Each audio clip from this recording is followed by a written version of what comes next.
Fala pessoal aqui novamente, comentar aqui um pouquinho sobre o Brighton, né? É um dos times mais interessantes, pelo menos na minha opinião, né? Faz parte daquele grupo de times, né, que de vez em quando surgem nos campeonatos, que jogam mais futebol do que a posição na tabela e a pontuação mostra, né? Acho que o Brighton é um dos maiores exemplos disso na Premier League. Eu quero comentar aqui um pouquinho mais a fundo sobre o time, né? O que a gente podia esperar dessa temporada, né? Depois das contratações que a gente viu na temporada passada, tá?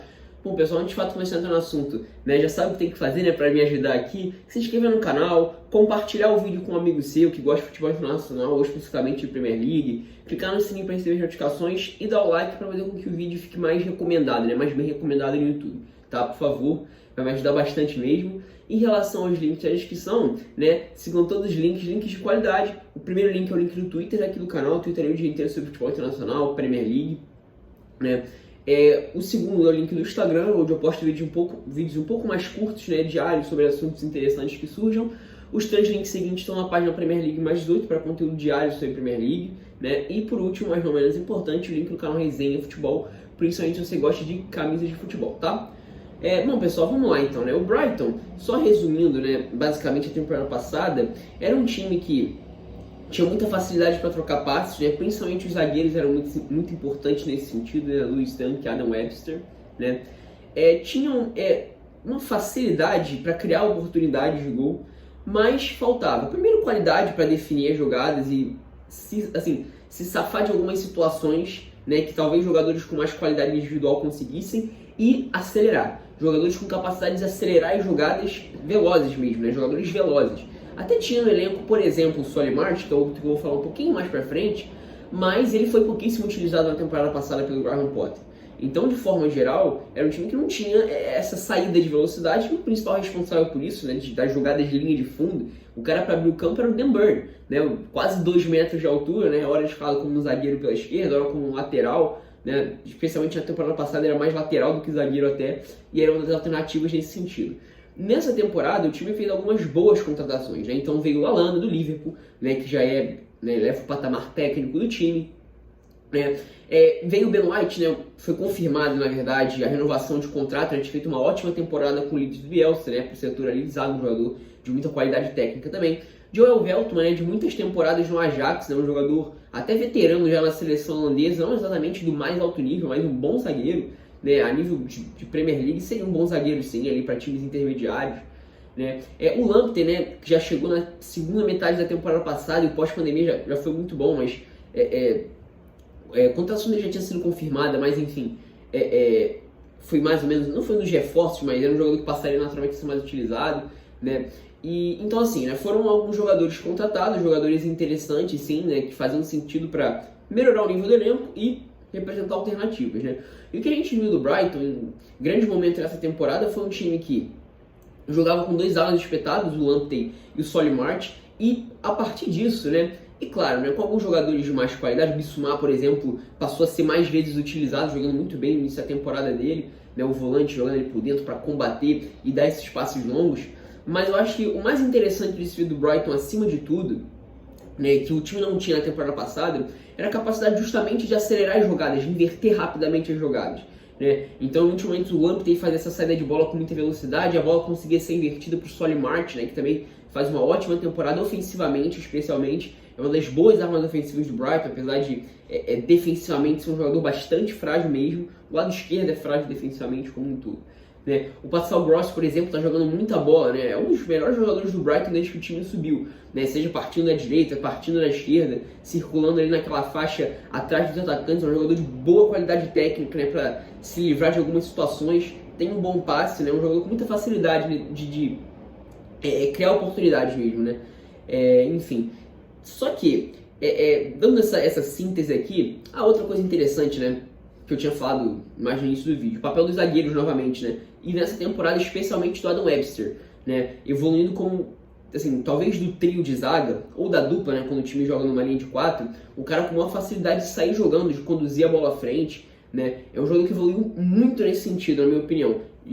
Desde o pós-pandemia ele vem se tornando um cara mais importante, e nessa temporada especialmente eu acho que ele até passou o Lewis Dunk nessa importância, né, de saída de bola, de ser um zagueiro com capacidade ofensiva, de ir à frente. O Ben White, como eu falei, em vários momentos joga à frente mesmo, como se fosse na linha dos volantes, ali ao lado do Bissouma. O Veltman demorou um pouco para engrenar, né? Às vezes joga como um zagueiro pela direita, mas está fazendo bons jogos como lateral nesse mês de dezembro, né? Então, só para voltar a falar dos zagueiros. Agora, chegando na parte dos homens de frente. E na minha opinião, eu acho que esse é o ponto mais negativo do Brighton nessa temporada. Porque, de fato, o time melhorou o desempenho, o time ganha alternativas, então consegue criar de várias formas, como eu falei, né? Seja acelerando pelo lado, invertendo a jogada, e seja acelerando com troca de passes mesmo, né? O jogo contra o Wolverhampton, né, foi uma bela amostra disso, inclusive, no segundo tempo, né? Não tinha o Lamptey, que era um dos principais motores de aceleração, né? Mas, assim, eu não tinha exatamente velocistas naquela partida, né? Inclusive depois da saída do Aaron Connery, né? Que é até um jogador que dá uma movimentação ali no ataque, que poderia dar essa velocidade em alguns momentos. Saiu, né? Entrou o Zekiri, que é um atacante mais fixo, e mesmo assim o time continuou sendo rápido, só com troca de passes, né? Isso também eu acho que passa um pouco pelo Trossard, né? Trossard, que foi, na minha opinião, foi uma das melhores contratações, já em termos de custo-benefício para um time na Premier League na temporada passada, né? Até jogando mais próximo ali dos meias em muitos momentos, né? Do que de fato um cara para partir do lado, como foi em muitos momentos da temporada passada, né? Um que tá jogando mais próximo ali dos jogadores de meio campo, assim, né? Vai jogando bem, inclusive, nesses cenários, né? Apesar de não ser um cara que joga todas as partidas. Geralmente ele participa vindo no segundo tempo, enfim, né? Mas agora, o que está faltando, na minha opinião, é a capacidade de definir, né? O Maupay, apesar de ele ter sido um goleador na segunda divisão, de ter sido o artilheiro do Brighton na temporada passada, uma boa contratação como um todo, ele é um cara que desperdiça muitas chances. E ele, via de regra, se coloca em boas condições de marcar, né? E ele é tão bom atacante, eu acho que ele é um cara que, assim, fornece muita alternativa de receber de costas, né, conseguir servir o companheiro, mas ele é um cara que de fato, assim, ele aproveita muito mal as oportunidades que ele tem. Eu acho que isso é um dos problemas, né?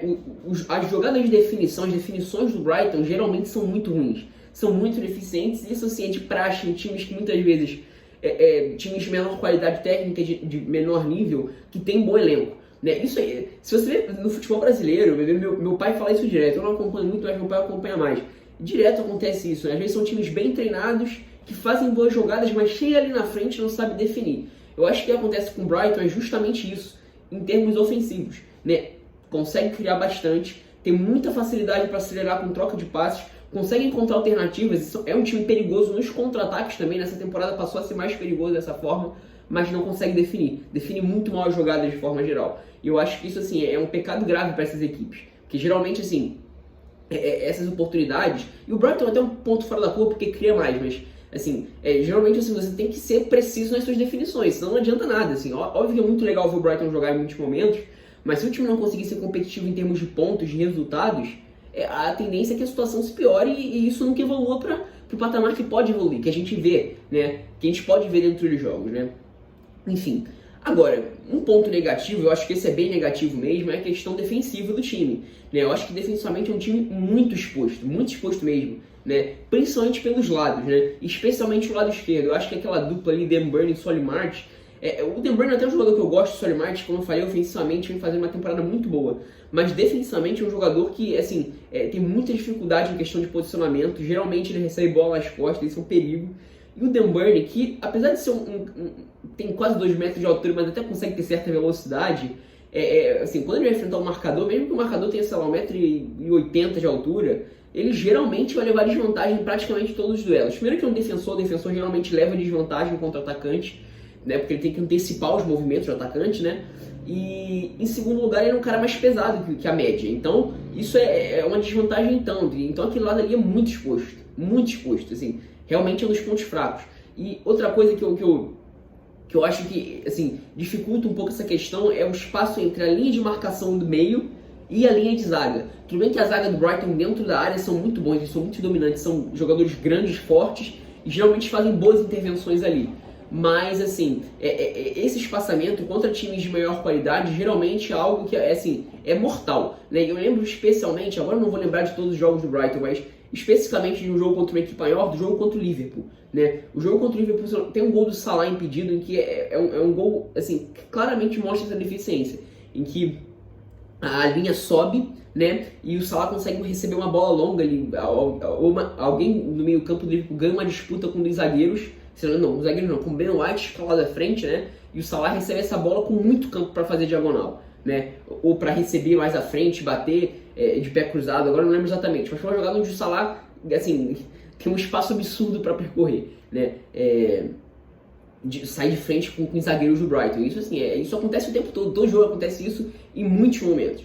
Então, assim, é algo que é outro dos pontos que eu tenho um pé atrás em relação a esse time, é algo que eu acho que tem que melhorar, né? O nível nesses cenários é muito ruim, em alguns momentos é prejudicial. Mas, assim, se a gente pensa em termos ofensivos, principalmente, é um dos times mais legais de se ver jogar na Premier League e é um dos times que, com os menores orçamentos, consegue mostrar mais alternativas de atacar o adversário, seja com jogadas de contra-ataque, seja invertendo bolas de um lado para o outro, seja acelerando com troca de passe sem necessariamente precisar de um jogador de amplitude, né, para acelerar pelos lados. Eu acho que isso é o mais interessante. É uma pena que não dê certo, né, mas vamos torcer aí para que pelo menos a gente consiga ver uma evolução nesse time, pelo menos em termos de resultados também aí nesse ano de 2021, tá? Então é isso, sinta-se livre para concordar ou discordar nos comentários, tá? É isso, espero que tenham gostado.